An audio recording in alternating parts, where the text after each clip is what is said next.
Hello good morning. यतिखेर चाहिँ यहाँको इङ्ल्यान्डको 10 बजेर 5 मिनट गइसकेको छ। हामी चाहिँ आज खाममा तिम्माले गर्न लागिरहेको उँधौली साकेलामा हामी चाहिँ हाम्रो चुरा पुज्ने परम्पराअनुसार हुनु त बुद्ध पूर्णिमामा गर्नुपर्ने हो, तर हाम्रो विदेशको समयअनुसार हामी चाहिँ त्यो बुद्ध जयन्ती अरू दिन पऱ्यो भने त्यसको ठ्याक्क अर्को स्याटरडे शनिबार चाहिँ हामी चुला पुज्नु जान्छौँ। ल सबैजनालाई मेरो ब्लगमा स्वागत छ। ल हामीलाई पनि यसो माया सपोर्ट गर्नु होला। सबै जुन जुन देश गाउँमा ठाउँमा विदेश वा स्वदेशमा बस्नु भएको छ सबैले हामीलाई माया गर्नु होला। मान्छे बुढो भए पनि अब आफ्नो रहर चाहिँ बुढो नहुने रहेछ। मलाई पनि यसो भ्लग बनाउने मन इच्छा भएकोले गर्दाखेरि म पनि एक दुई मिनटको भ्लग बनाउने स्टार्ट गरिरहेको छु। ल है त सबैलाई नमस्कार। हामी चाहिँ साकेलामा जानुभन्दा पहिले मेरो यसो टिभी फुलहरू देखाउँदैछु तपाईँहरूलाई।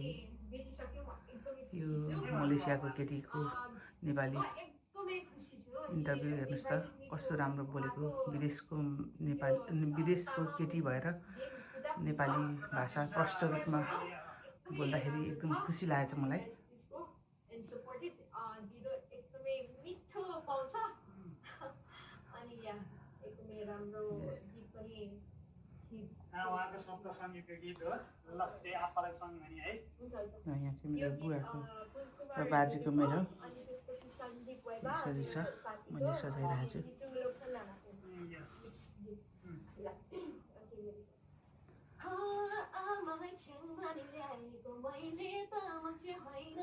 सुन्नुहोस् है, यहाँ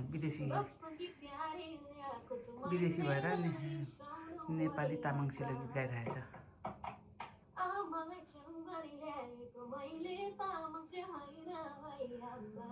बचपन की प्यारी ल्याएको छु मैले नारी सम्झनु भएका इतना चलसरे त पुरै सिकाउँछु तामाङको दस्तुरलाई बितना चलसरे त पुरै सिकाउँछु तामाङको दस्तुरलाई तामाङको पाउँछु दुनियाँको सामु मैले ल्याएको छ भन्नलाई तामाङको पाउँछु दुनियाँको सामु मैले ल्याएको छ।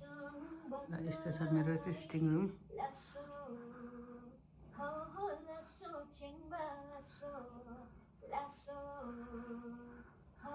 अब यहाँबाट चाहिँ बाहिर गार्डन छ सानो, धेरै ठुलो त छैन।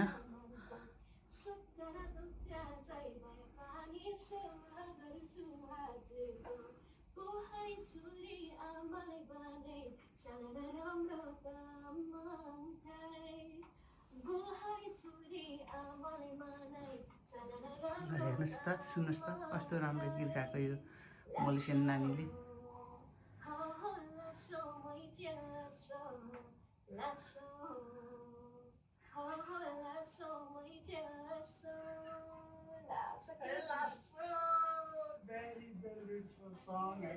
सानो गार्डन छ यहाँनिर, फुलहरू अब लाउने यो माइतीहरूलाई पुज्ने गदावरी फुल हो। यो चाहिँ अहिले हरियो मात्रै देख्न सक्नुहुन्छ, पछि फुलेको देखाउँला। अनि यहाँनिर यो बारी यस्तो छ सानो गार्डन। यहाँतिर चाहिँ सब्जीहरू रोप्ने भनेर बुहारीको र मेरो प्लान छ। यहाँनिर ल हेर्नु छोरा र बुहारीले लिएको के भनेर लाली गुराँस भन्छ होला नेपालीमा चाहिँ, यता इङ्ग्लिसमा चाहिँ अब के भन्छ यस्तो छ।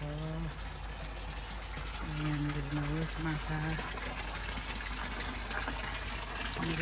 माछा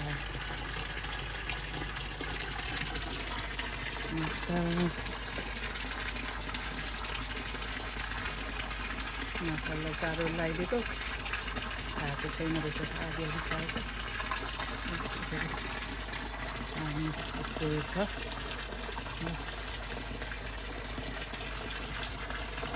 इन्जनको लागि नखाएको यस्तै हुन्छ अब काम गर्नुपर्छ कामले गर्दाखेरि व्यस्त हुन्छ सकिँदैन धेरै गार्डन ठुलो भयो भने चाहिएन अब पैसा पनि चाहियो हेर्नु चाहिँ यहाँ कोही फिस छ 10-12 कति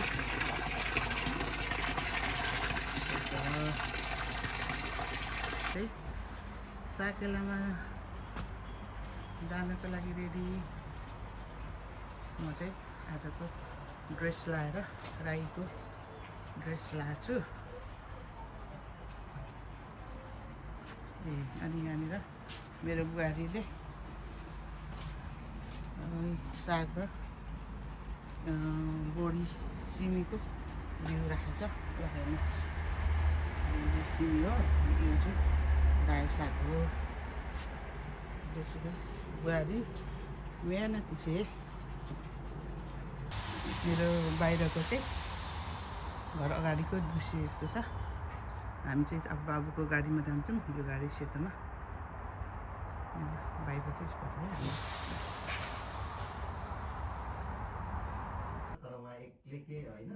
आजको मेरो राई ड्रेस चाहिँ यस्तो तरिकाले देखाउँदैछु ल हेर्नुहोस् है माया चाहिँ यही घरको लाग्छ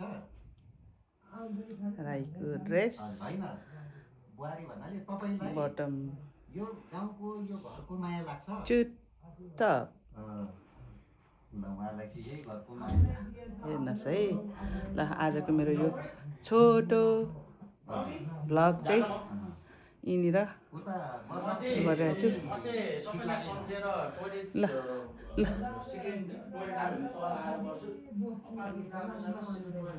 बस्नु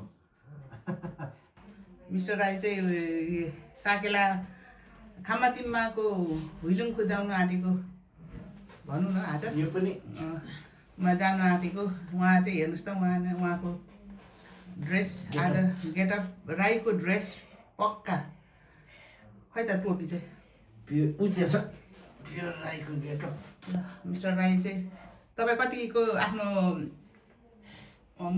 के अरे मुन्नुमी ज्ञान मुन्दुमी ज्ञान हुइलुङ खुदाउनु जानु हुँदाखेरि कतिको चाहिँ खुसी हुनुहुन्छ त सबै आफ्नो चाडमा जानु पाउँदा के हुँदैन खुसी ए आज त नेपालमा अस्ति उको दिन हुलुङ खुदाउँदा त हाम्रो त पुरै बाले काटेर घरमा पूजाहरू गरेर बिहानै है सामखा गरेर सामखा भन्ने ठुलो हुन्छ अझै त्यो दिन है सामखाको मतलब थाहा छ कि सामखा चुला गर्ने होइन के हो सामखा भनेको चाहिँ सब पितृहरूलाई खुवाउँदाखेरि अनि भाले पनि काटिन्छ है सामखा गर्दाखेरि चाहिँ सँगले पितृहरूलाई टाकटुक बुझाउने अनि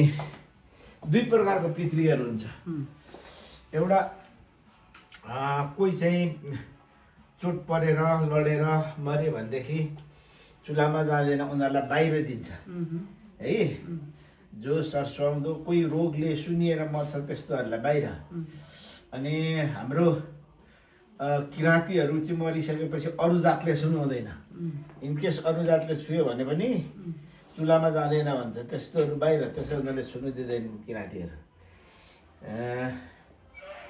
त्यो छ तर हाम्रो चाहिँ अब एउटा उनी त्यस्तो हुनाले गऱ्यौँ होइन अनि त्यस कारण सामखा गरेपछि चाहिँ कुखुराको मासुहरू हुमासा भन्छ खान पाइन्छ त्यो चाहिँ यति सबभन्दा ठुलो कुरा हो मेरो बाजे बोजूको यहाँ नि राखेको छु मेरो माइतीको बाजे बोजू ल त आजको मेरो यो छोटो भ्लग चाहिँ यहीँनिर